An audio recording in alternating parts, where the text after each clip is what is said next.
En el caso de las infecciones urinarias femeninas recurrentes, ¿cuál es el origen? El no orinar frecuentemente nos puede llevar. ¿Hay manera de mejorar una cistitis sin necesidad de tomar un antibiótico? Sí existe y a veces lo tenemos a disposición y ni siquiera lo sabemos. ¿Qué terapias naturales le recomiendas a tus pacientes que pueden utilizar en casos de infección de orina? Lo que hago son terapias preventivas para que no llegue a ese estado y entre ellos incluyo. ¿Es posible que una mujer que tenga un prolapso uterino pueda mantener ese útero sin necesidad de tener una histerectomía? Hoy en día la tecnología ha avanzado tanto que esto se puede hacer inclusive. Cómo curar es un programa sin fines de lucro, sin patrocinadores. Si quieres apoyar mi canal, te invito a que te suscribas, a que comentes y a que compartas estos episodios. Puedes también visitar vitatienda.com o vitatiendaeuropa.com. Todas tus compras ayudan a que podamos traer los mejores y las mejores invitadas y para que este programa pueda realizarse sin necesidad de patrocinadores, para que la información que te ofrezco sea información objetiva y nunca apoyando absolutamente nada en lo que no crea al 100%. Doctor Juan Diego Celdeño, bienvenido a Cómo Curar. Muchas gracias. ¿Por qué las mujeres, especialmente después de ser madres, solemos desarrollar una incontinencia urinaria? Si ustedes se ponen a pensar, básicamente el útero se va estrechando y busca liberar esa presión intraabdominal que existe por alguna parte. Y este es el piso pélvico. Nosotros creemos que a veces el piso pélvico está formado por una banda de huesos, digamos, bastante resistente, y no es así. Es un conjunto de tendones y ligamentos y músculos que forman el soporte de todas las vísceras que tenemos en el cuerpo. En el caso de la mujer, pues obviamente el útero, la vagina, ¿ok? Y el recto como tal, lo que hace que sea un punto de mucha debilidad para el cuerpo humano. Debido a esto, ahora tengamos en cuenta un bebé que va a pesar 4 kilos, 5 kilos, o lo que se está viendo hoy en día. Fetos macrosómicos, ¿ok? ¿Qué es un feto macrosómico? Un feto macrosómico es aquel por encima de 5 kilos 500. Estamos hablando de 12 libras. Sí, bastante pesado, ¿no? Ahora, esa presión va hacia abajo durante el canal de parto también, lo cual produce cierta l- luxación o elasticidad del piso pélvico que a veces las mujeres, por el tipo de vida que tenemos hoy en día, no le da tiempo de recuperarse, porque no se toma tiempo para realizar ejercicio físico, para fortalecer el piso pélvico, porque sencillamente no estamos en la cultura de parte en este caso, de mis colegas, los ginecólogos, de informarle que no solo la recuperación es otra del niño, comenzar la lactancia materna y toda esta parte, sino también la del ser humano, que tiene que ir a un proceso de recuperación del parto, que antes no existía cuando nuestras madres, por ejemplo, porque tenían otro tipo de estilo de vida. Entonces, allí el principal problema es una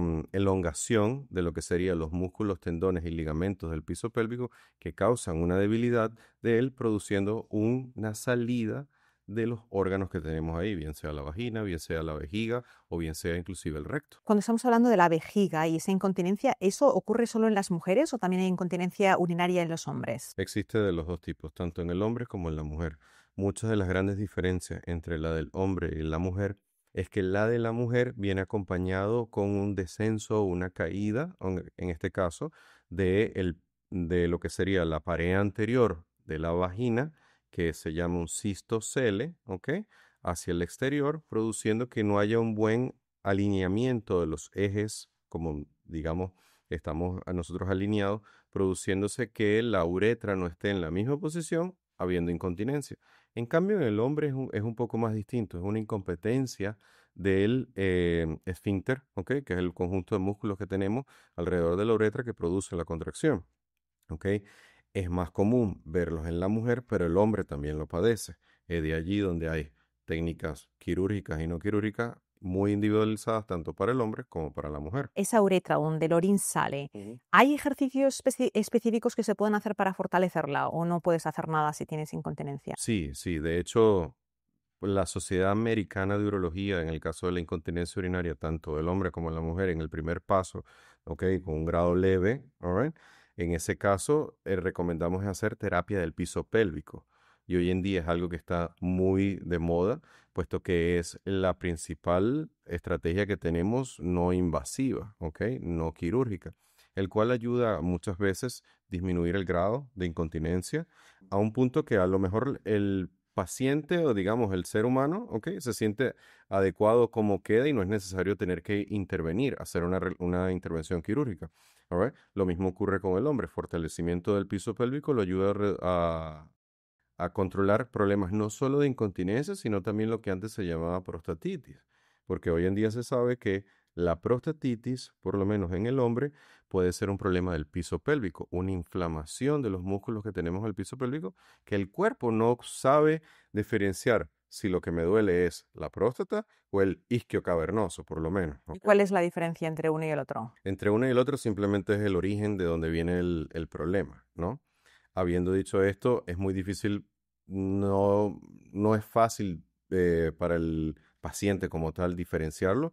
Es cuestión de uno como clínico cuando hace el examen físico, cuando va realizando las terapias y cuando está escuchando a su paciente en la consulta, lo que nos ayuda a decir, bueno, mira, esto me parece que puede ser esto, vamos a realizar este tipo de exámenes para ver si es esto o esto me parece que es esto, o hagamos este tipo de exámenes. Cuando estamos hablando de esa incontinencia en la mujer, ¿has visto una vinculación entre las infecciones urinarias y la incontinencia o están no relacionadas? Yo lo que le digo a mis pacientes es que una no tiene que ver con la otra, pero muchas veces se van de la mano, ¿ok? Lo que quiero decir es que podemos tener incontinencia urinaria, ¿ok? Sin tener infecciones urinarias. Y también tenemos pacientes que acuden a la consulta con signos y síntomas de infecciones urinarias que tienen una incontinencia urinaria de novo, es decir, de nuevo, de nueva data, que lo están diciendo, Ahora me está pasando esto".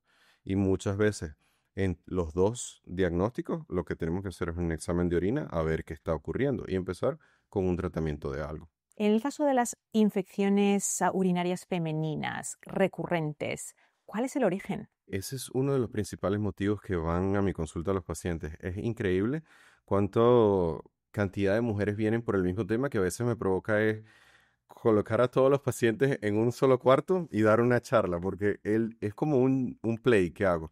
Y en este caso, uno de los primeros es que la mujer por, digamos, definición, infecciones urinarias recurrentes son más de 4 al año. El hombre, una ya es un problema, ¿ok? ¿Y esto por qué? Uno, la distancia de la uretra de la mujer es mucho más corta que la del hombre. So, pensando es mucho más fácil una bacteria lograr llegar a la vejiga. He allí una de las cosas que yo siempre le recomiendo a los pacientes, tomar mucho líquido y solo para producir mayor cantidad de orina para hacer un efecto de barrido, como cuando las madres de uno limpiaban en la casa con agua, igualito, barrer las bacterias de una manera u otra, ¿ok? Otra cosa que ocurre y veo muy común en la mujer es que nosotros fuimos criados, ¿ok? Al menos en la cultura latina, que si vamos a un baño público nos va a dar infecciones urinarias. Y es al revés. El no orinar frecuentemente nos puede llevar a tener infecciones urinarias. De allí, si hay o no las ganas de orinar, ir al baño de manera de poder hacer ese barrido y también proteger un poco la vejiga de no estar distendida por muchos periodos de tiempo, ¿ok? Otras cosas de las infecciones urinarias recurrentes en la mujer es que existen comidas, ¿ok? Que nos afectan o no lo que sería la vejiga, el sistema genitourinario. Dame un ejemplo. Por ejemplo, en algunas culturas donde la comida picante es un poco más común, se ve que el índice de cistitis, que simplemente es como dolor en el piso pélvico, con ardor o molestias para orinar, ¿ok? Sin a veces tener o no un examen de orina positivo, es más común. Porque ocurre que ese tipo de comidas, aunque uno no lo crea o no, y no lo vemos así a veces como paciente, la orina es un producto de desecho, ¿ok? Básicamente es nuestro cuerpo liberándose de ciertas toxinas. Toxinas que vienen de los alimentos que comemos que se depositan en las paredes mientras uno está esperando para que orine y cuando orina es que salen, ¿no? Y hay veces eso son ciertos irritantes, ¿ok? Y también ocurre que lo que a mí me irrita probablemente a ti no. ¿Ok? Si bien tú puedes escuchar mucho, es que, yo no tomo café a ciertas horas porque me da demasiadas ganas de orinar. El café es un estimulante. Es un diurético, ¿verdad? Exacto. Y no solo que produce la cantidad de orina, sino que también la cafeína puede producir irritación en la vejiga, lo que nos causa tener urgencia y frecuencia. Lo mismo pasa con el té y ciertos otros líquidos que tomamos. ¿Has visto una vinculación entre el consumo de azúcar y las infecciones urinarias? Sí, cuando tienes un paciente, por lo menos un paciente diabético, ¿ok? Y el paciente diabético no tiene su glicemia controlada, es verídico que va a tener infecciones urinarias a repetición y repetición. Y a veces yo lo digo a forma de juego para los pacientes como para que lo internalicen, es que las bacterias aman el azúcar, ¿ok? Y la fermentan. ¿Alright? Y es así, cuando vemos que el paciente, una vez que toma en control su glicemia, pues ya deja de tener muchas cosas con la vejiga, inclusive urgencias y frecuencias urinarias. Hay urólogos, muchos urólogos y ginecólogos que cada vez que un paciente, una paciente tiene una infección urinaria, le recetan antibióticos. ¿Qué opinas? Yo soy un poquito que, digamos que trato de usar los antibióticos solo cuando es necesario. Y es algo que a veces es como una pelea constante, una batalla entre tratar de cambiarle la cultura a los pacientes, y esa es mi parte como médico. Yo también soy un promotor y un educador de la salud. Y entonces para mí a veces puedo decirlo, para mí es mucho más fácil recetar un antibiótico y mandárselo al paciente, pero la verdad no estoy ahí para eso, porque como siempre les digo a ellos, mira, va a llegar en el momento en donde vas a tener una infección urinaria y ya todas las bacterias que tienes en tu cuerpo son resistentes a ello y no vamos a tener cómo ayudarte. También ocurre que con los antibióticos, digamos, los antibióticos no vienen diseñados para que cuando uno se los tome vaya y ataque la bacteria fulanita y no las otras que tenemos en nuestro cuerpo. Y ya hemos demostrado que nosotros somos un conjunto de bacterias interiormente, ¿ok? Que tenemos, yo a veces lo pongo de manera gráfica como bacterias buenas y bacterias malas. Bacterias que están esperando que nuestra inmunidad caiga un poco por cualquier motivo, estrés, alimentación, no dormir, ¿ok? Y eso hace que ellas son oportunistas. En ese momento nos dan una infección, bien sea de orina, bien sea de pulmón, bien sea de piel, ¿ok? Lo que sea.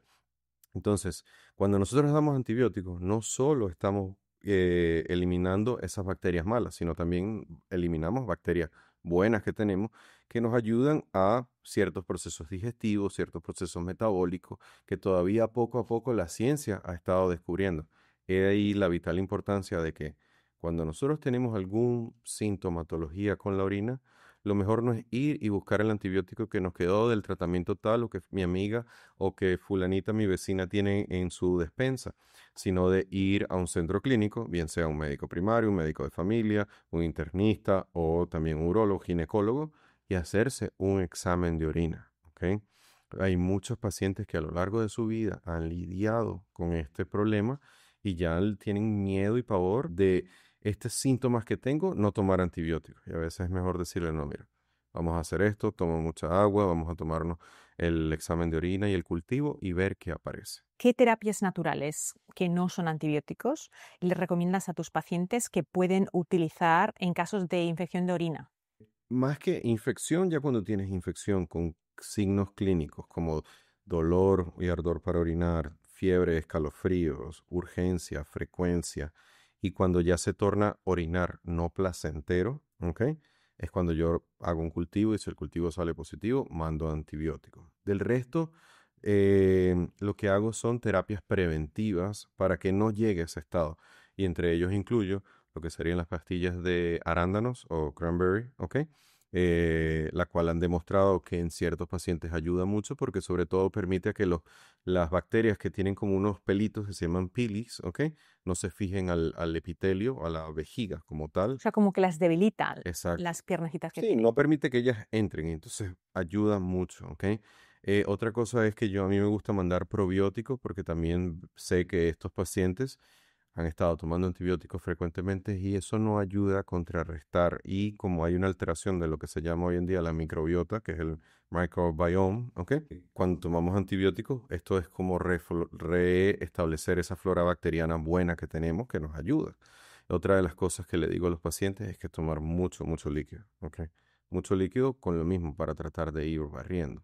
Y dependiendo del caso que tenga, sobre todo en mujeres premenopáusicas y mujeres posmenopáusicas, un poco de terapia de reemplazo con estrógeno o estradiol vaginal en crema ayuda muchísimo. Hablando del estradiol, muchas mujeres sufren de resequedad vaginal, al punto que tener relaciones es doloroso y no pueden tenerlas. ¿Hay maneras en cómo puedes ayudarlas? Sí, yo en mi consulta lo que más prescribo es esto, el estrógeno vaginal y el estradiol vaginal. Cualquiera de los dos funciona probablemente igual. Lo que ocurre es que la vagina tiene receptores estrogénicos, ¿ok? Por eso es que a lo largo, cuando somos niñas, ¿ok? Nuestra vagina es completamente diferente a cuando ya la pubertad establece y viene una influencia hormonal, ¿no? Y también vemos que existe una atrofia vaginal cuando llega a la etapa de entre la perimenopausia y la menopausia, ¿ok? Lo que afecta de una manera el tejido conectivo que tenemos en la vagina, el colágeno que permite estirar, que nos permite poder, digamos, recibir, ¿ok? El órgano sexual masculino en la vagina, poder acomodarlo, se pierde porque se pone como muy fibroso. Yo a veces le digo a los pacientes como un cuero que no tiene mantenimiento. Entonces, con el estrógeno lo que hacemos es volverle a dar eso a la vagina que se ha perdido con el estado de peri y posmenopausia. A veces no es necesario algo todos los días, sino simplemente tener una influencia hormonal. Un poco en la noche, una vez a la semana es más que suficiente. Si se quiere un poco más, se puede obtener un poco más. Y una de las cosas que he tenido que luchar, ¿ok? Y digo luchar es porque a veces cuando le comento eso a las mujeres, de una vez veo que los ojos hacen así antes de llenar la receta porque creen que todas las hormonas nos va a dar cáncer de algún tipo. Y esto básicamente es algo local, ¿ok? En la vagina, que se ha demostrado que es inclusive seguro en pacientes que tienen cáncer de mama. El cáncer de mama se sabe que tiene receptores estrogénicos, ¿ok? Y que por eso no podemos tomar hormonas de forma oral, porque esas son procesadas a través del metabolismo en el hígado y produce eh, alteraciones en los receptores que tenemos en las mamas, ¿no? Entonces, este es algo local que simplemente no afecta y es seguro inclusive en pacientes con cáncer de mama.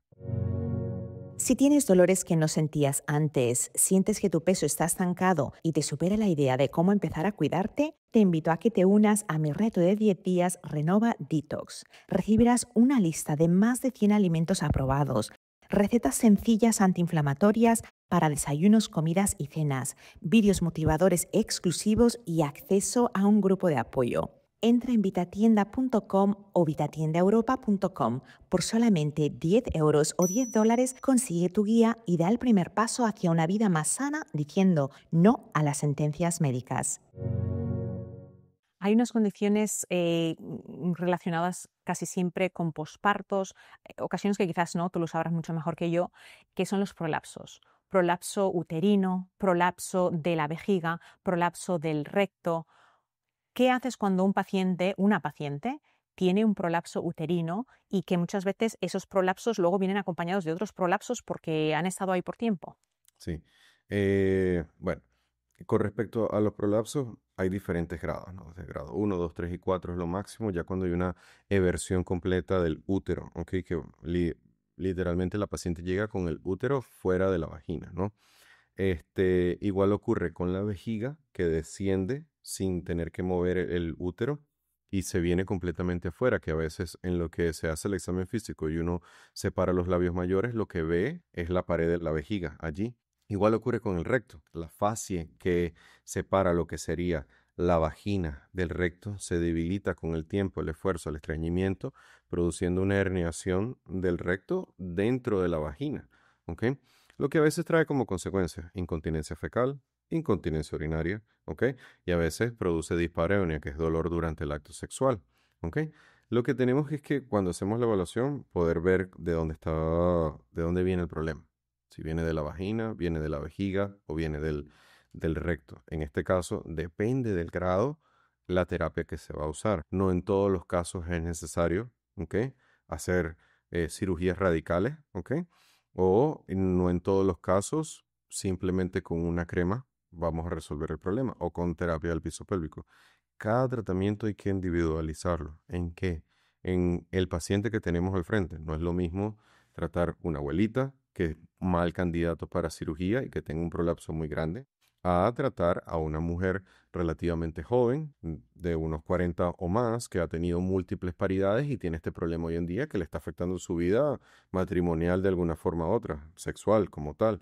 Entonces, es allí donde cada uno de ellos tenemos que buscar cuál es la mejor solución. Digamos una persona que tiene un prolapso grado 3, donde todos los días tiene que empujarse el útero para arriba porque está realmente prolapsado.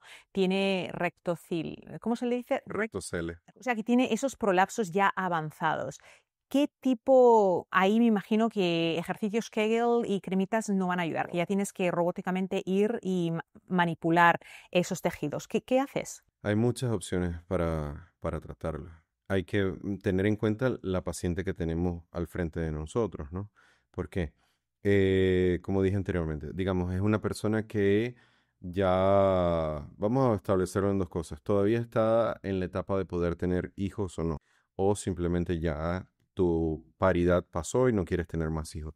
Si ese es el caso, como estabas comentando, una cirugía robótica, ¿ok? En donde nosotros podamos suspender, ¿ok?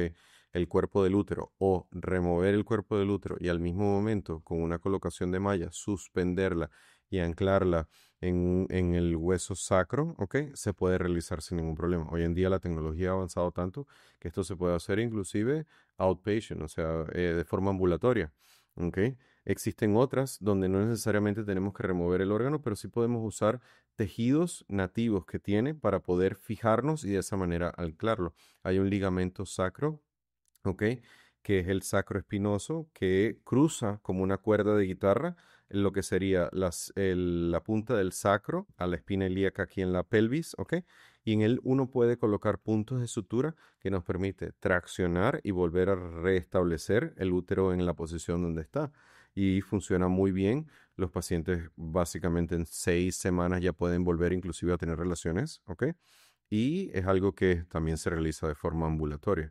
En el mismo momento uno puede hacer ciertas aplicaciones donde, digamos, sutura la fascia nuevamente para poder restablecer el piso pélvico y se le hace un rejuvenecimiento vaginal en ese mismo momento y no es necesario ni inclusive tener incisiones abdominales. ¿Qué es un rejuvenecimiento vaginal? Bueno, un rejuvenecimiento vaginal es ese tejido que tenemos allí. Básicamente lo que hacemos es que si yo voy y supongamos corrijo el defecto que ocurre con la salida del cistocele, es como una hernia, ¿no? Si voy y corrijo ese herniamiento que ocurre y ya todo queda, ese tejido que es la pared anterior de la vagina queda muy laxo. Entonces, en ese caso nosotros tenemos que hacer algún tipo de incisión para poder remover eso y volverlo a suturar, lo que nos ayuda a poder tener nuevamente cierta estrechez vaginal, lo que nos permite volver a ser un poco, digamos, como cuando estábamos jóvenes, más estrechos, Menos laxos. menos laxos y también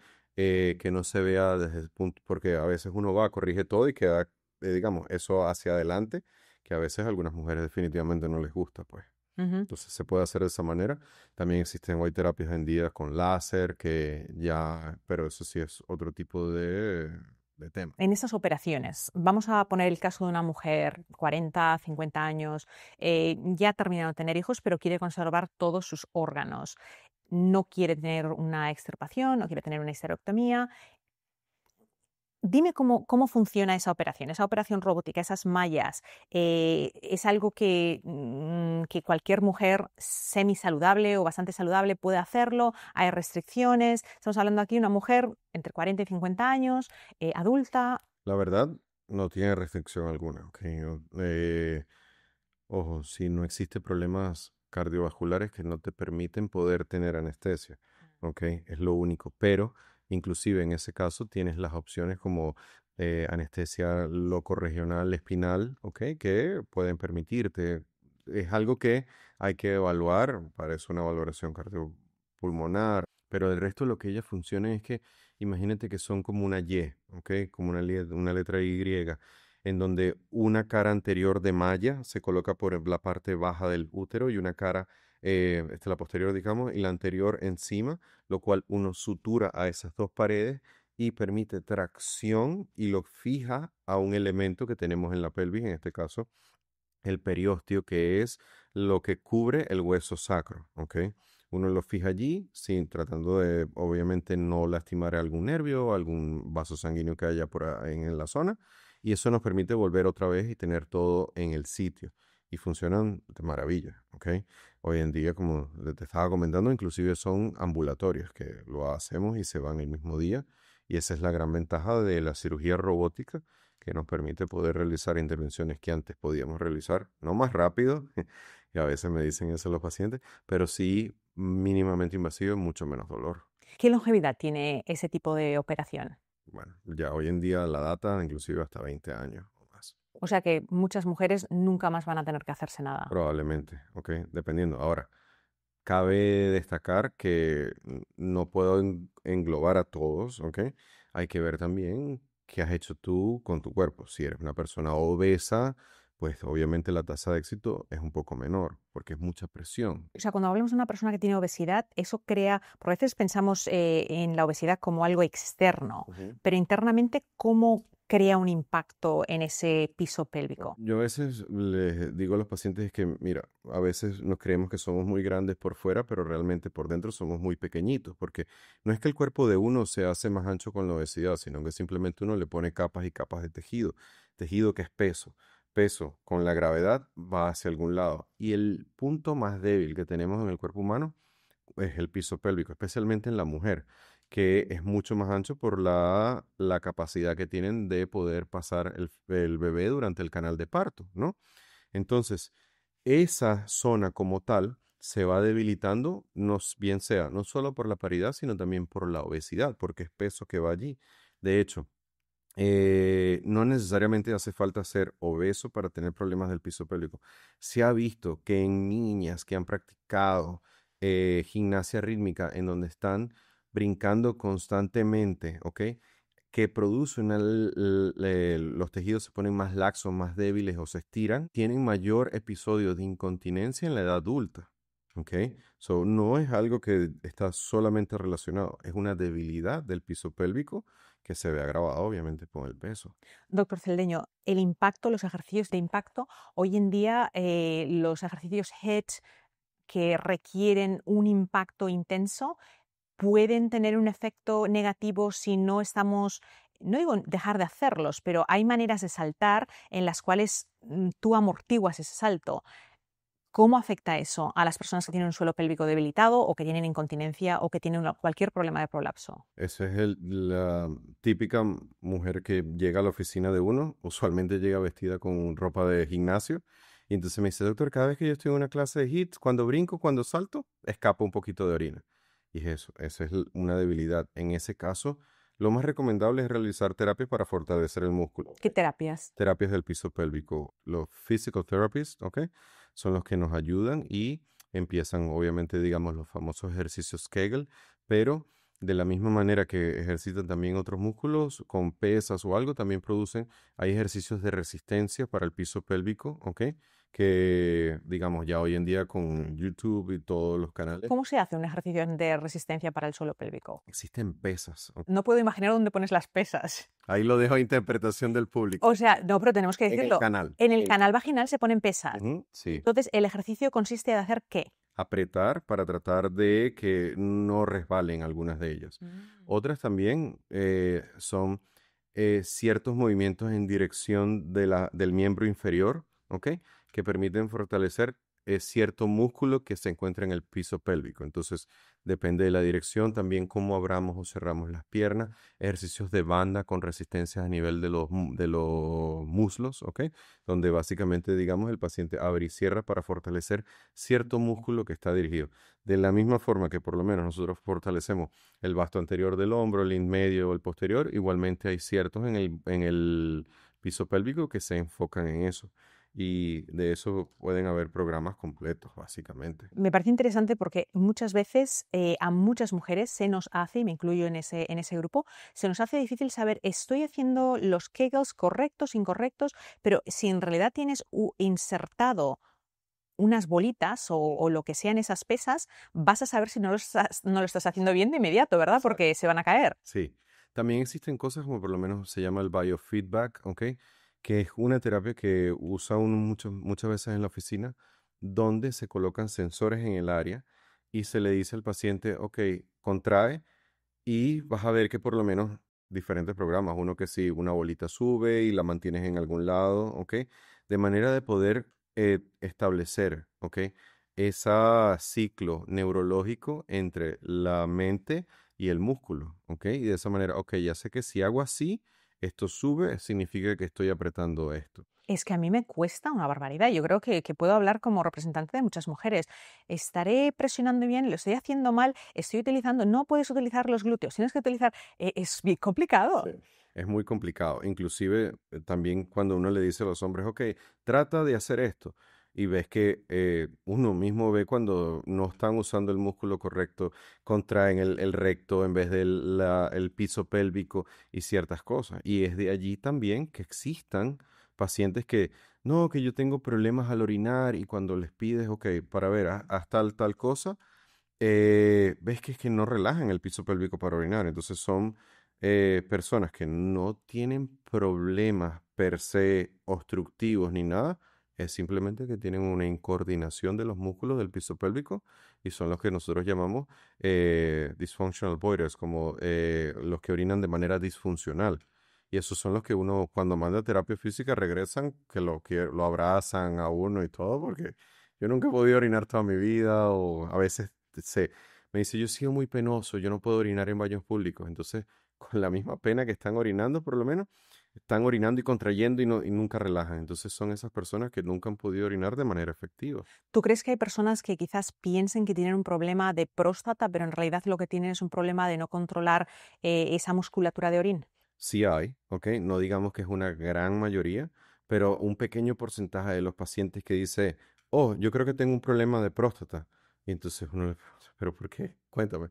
Entonces te están contando y te dicen, no me parece, pero bueno, vamos a hacerte las pruebas y cuando uno está haciendo las pruebas se da cuenta, pues. O sea, también ocurre mucho en pacientes jóvenes, ese paciente de 20 años que le llega a uno una consulta y, bueno, ¿por qué no? Porque tengo problemas para orinar.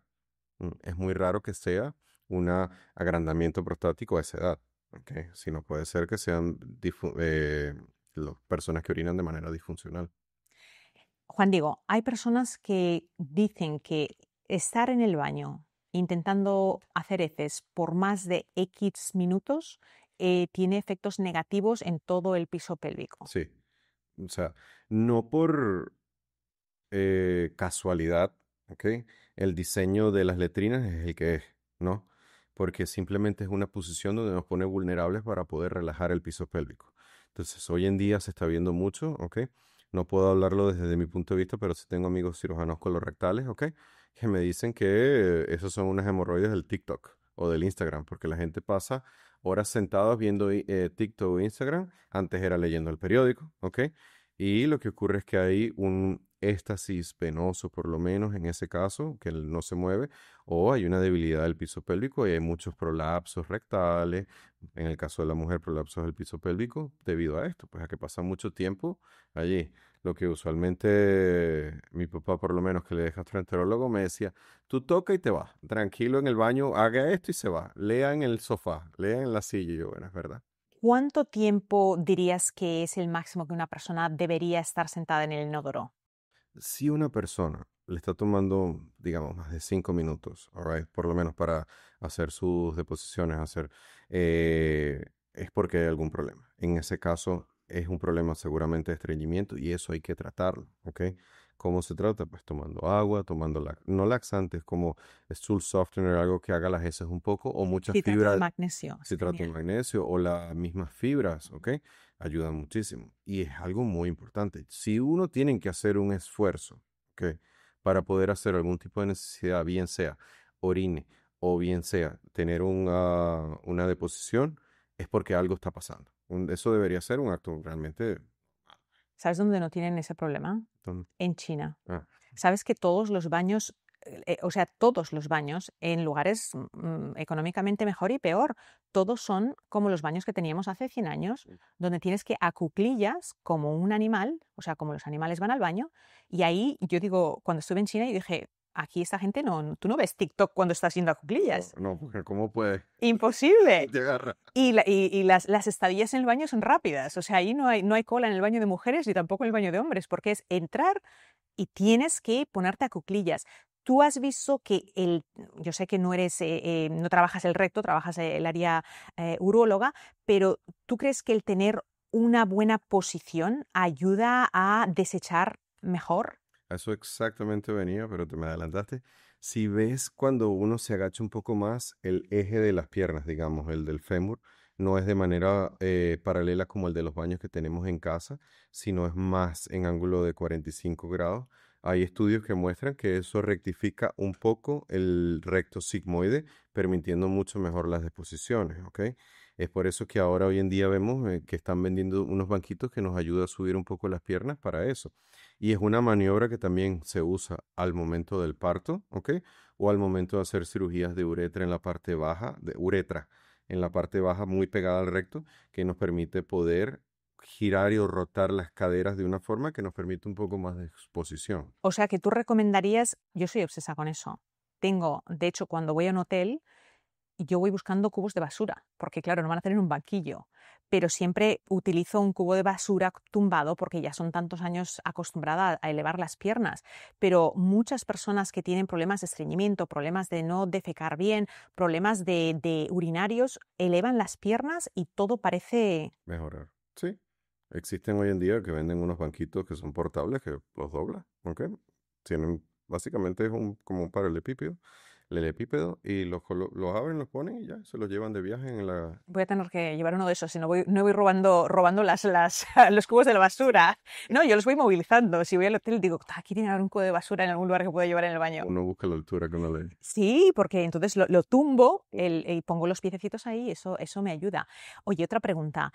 Tú trabajas mucho los problemas de la disfunción eréctil en hombres, que esto afecta a las mujeres, Sí. porque es un tema que cuesta hablarlo, pero esa disfunción crea problemas en la relación de pareja. ¿Cuál es la causa de la disfunción eréctil y qué es lo que puedes hacer un varón para recibir ayuda? Hoy en día se sabe de que, por lo menos, las estadísticas de quiénes son las personas que googlean o usan Doctor Google, Doctor TikTok, Doctor Inteligencia Artificial, son los hombres más que las mujeres. Porque los hombres usan eso con una excusa de ellos mismos fomentar o tratar de resolver los problemas ellos mismos, Sin ir al doctor. sin ir al doctor, ¿no? Por cuestiones de tiempo, puede ser porque son la cabeza de la familia, los que trabajan X, Y, Z, ¿ok?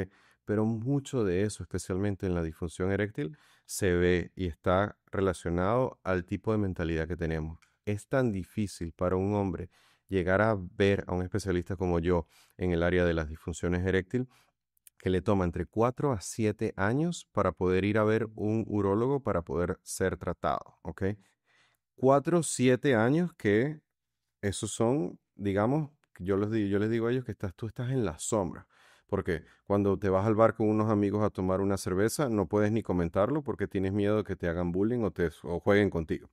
En tu casa no se lo puedes comentar a tu pareja porque ya has logrado ciertos mecanismos para evitar el contacto sexual, como que estoy cansado, he trabajado, ¿ok? Lo que afecta de una manera u otra tu relación sentimental, ¿no? También es allí donde la pareja, ¿ok? Forma una parte fundamental de esto. Muchos de mis pacientes que acuden a mí a la consulta, cuando yo les interrogo, así como les interrogo acerca de su salud en la orina, su salud de la próstata o algo, yo mismo soy el que abro el tema de las erecciones. Cuéntame, ¿cómo están tus erecciones? Y muchos de ellos me dicen, gracias doctor por preguntarme, porque tenía mucha pena. Entonces yo, no, habla, cuéntame, ¿ok?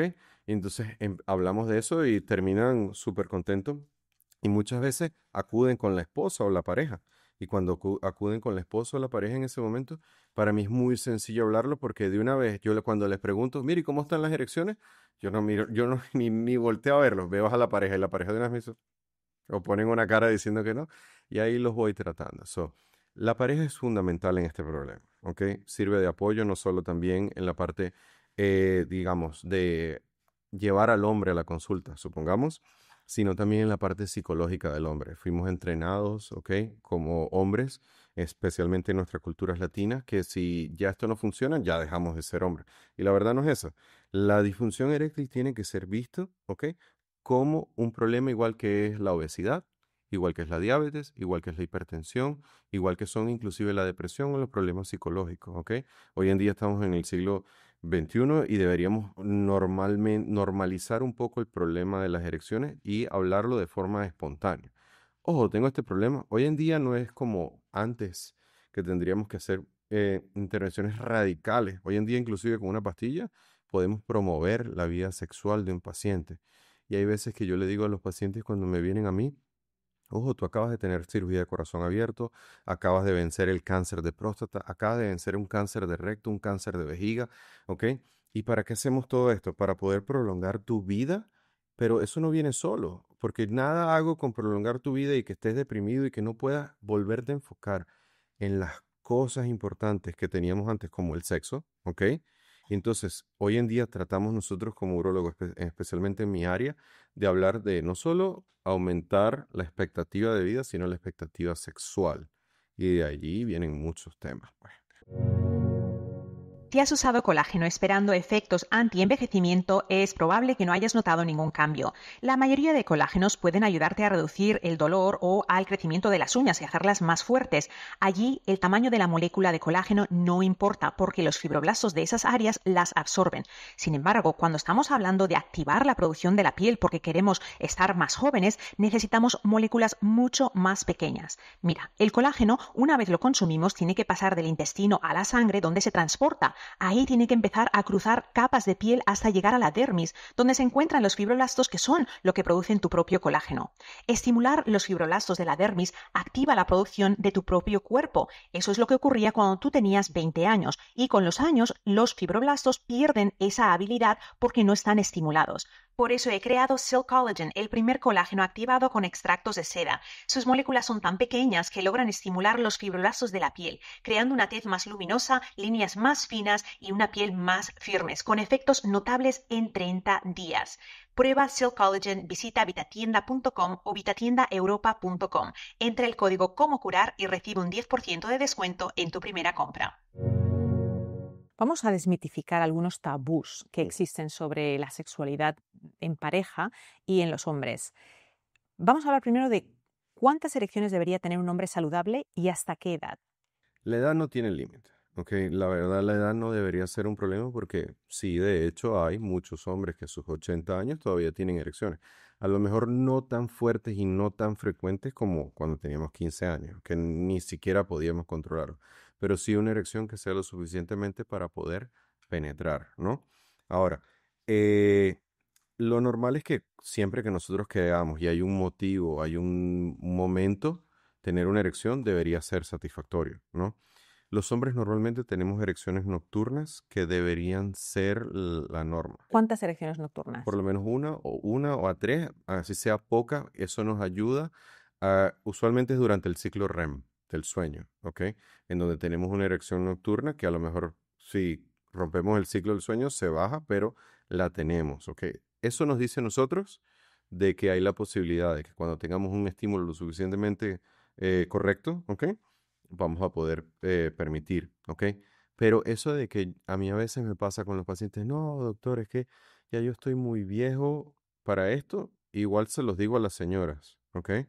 Uno no está viejo para esto, uno mismo ha sido entrenado por personas que tenían el tabú o tenían el problema y quisieron esconderlos de esta forma. Pero la realidad es que un sexagenario, uno de 70 o uno de 80, puede tener relaciones sexuales igual que una persona de antes, ojo, con ciertas limitaciones por problemas de movilidad o ciertas cosas, pero debería poder hacerlo. No debería ser algo que, ay, es que ya nosotros no hacemos eso, nos tocamos la mano por lo menos. Y no, no es así. ¿Tú crees que las personas ya en sus 80 pueden tener relaciones sexuales saludables?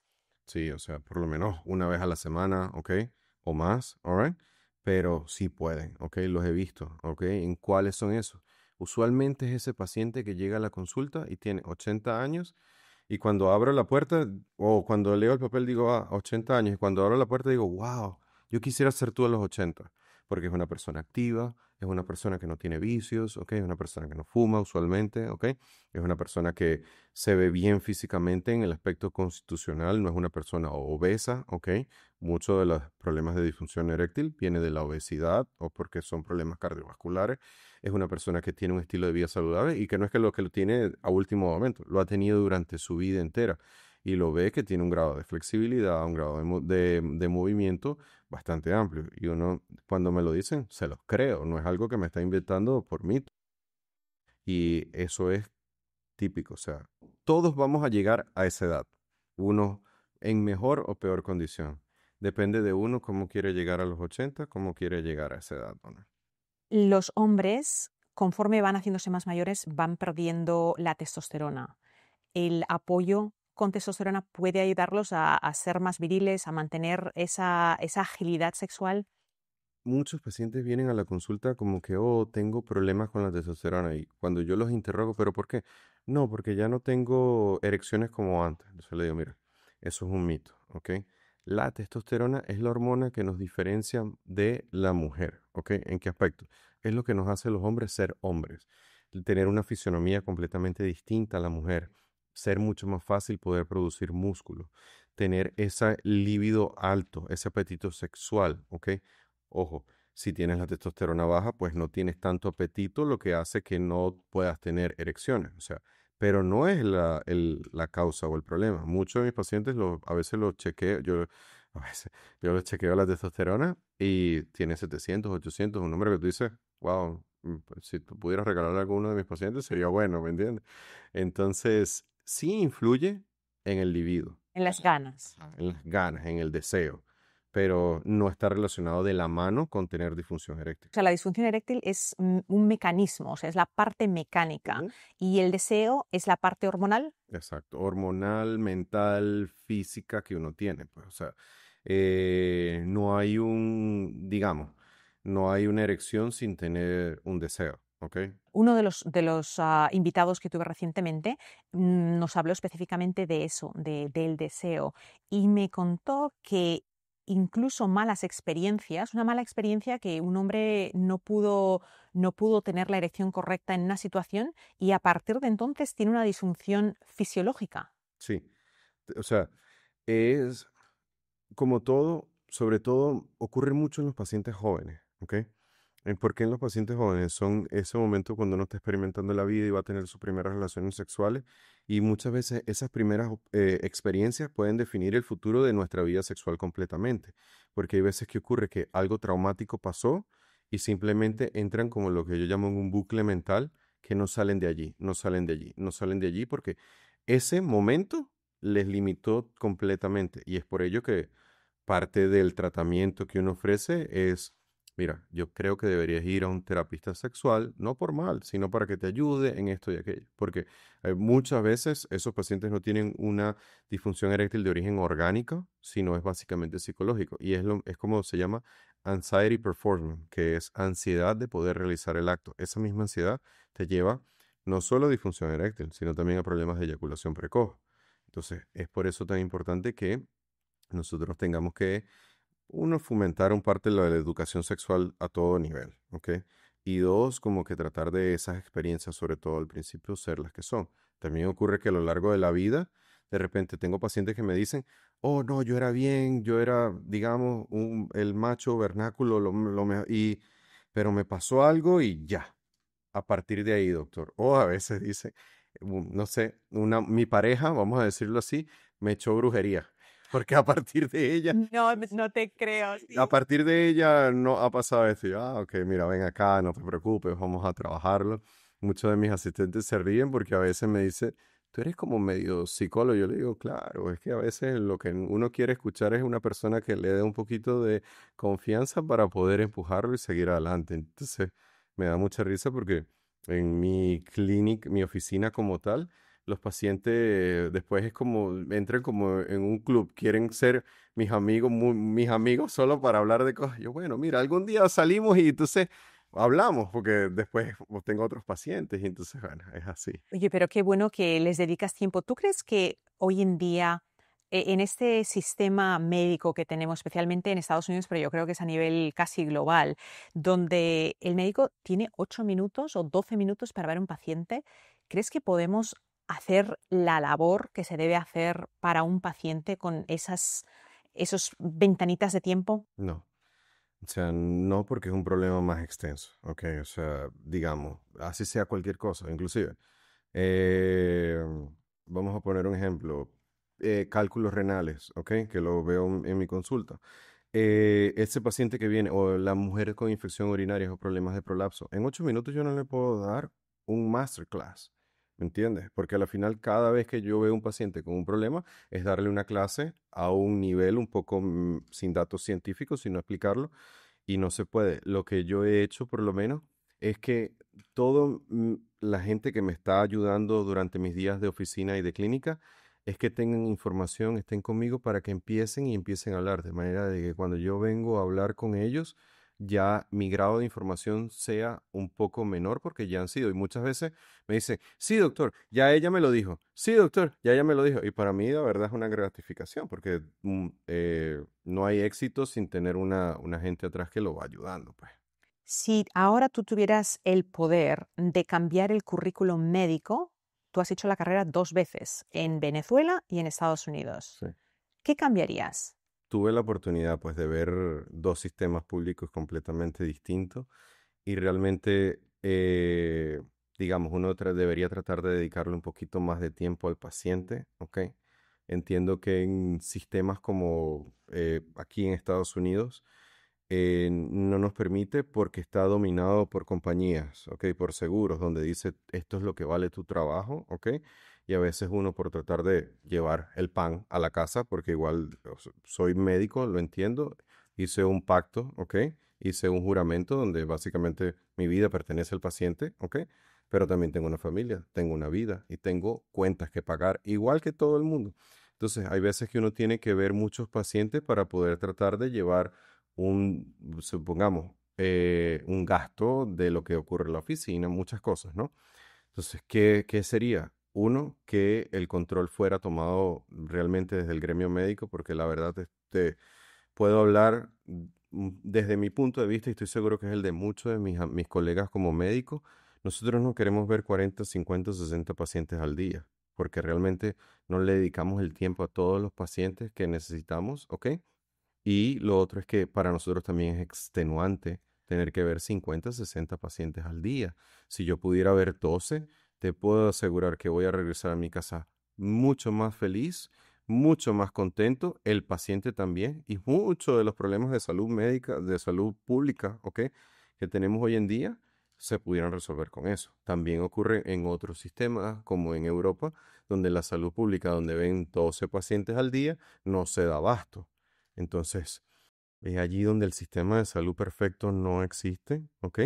Pero sería algo que uno pudiera controlar. Si tú añadieras algo al currículum médico que sabemos ahora, en el siglo XXI, realmente en los últimos 10 años, sobre alimentación, sobre la unión que tenemos en el cuerpo, porque cada subespecialidad se especializa tanto en su gremio que se olvida que el cuerpo es una unidad completa.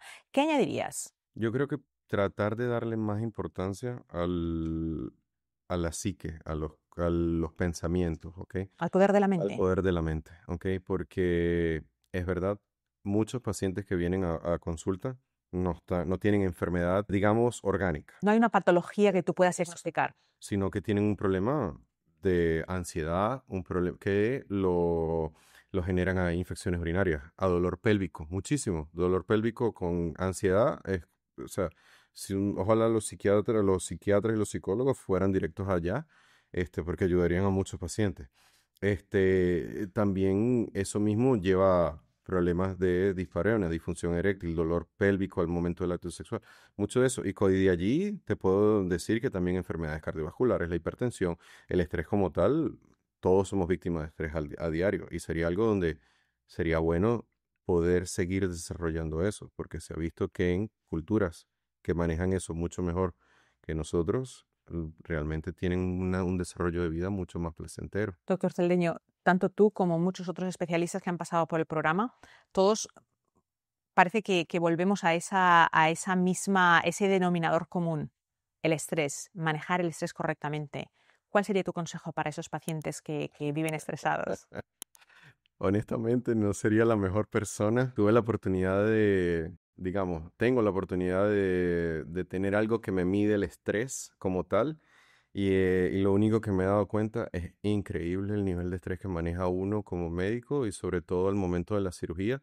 Por más simple que sea, por más cualquier cosita muy simple, el nivel lo mide de 0 a 3, se me sube a 3. ¿Qué mide? ¿La adrenalina, cortisol? ¿Cómo lo mide? Mide, parece que las variaciones de las pulsaciones con respecto al estado de reposo es lo que parece que mide, ¿no?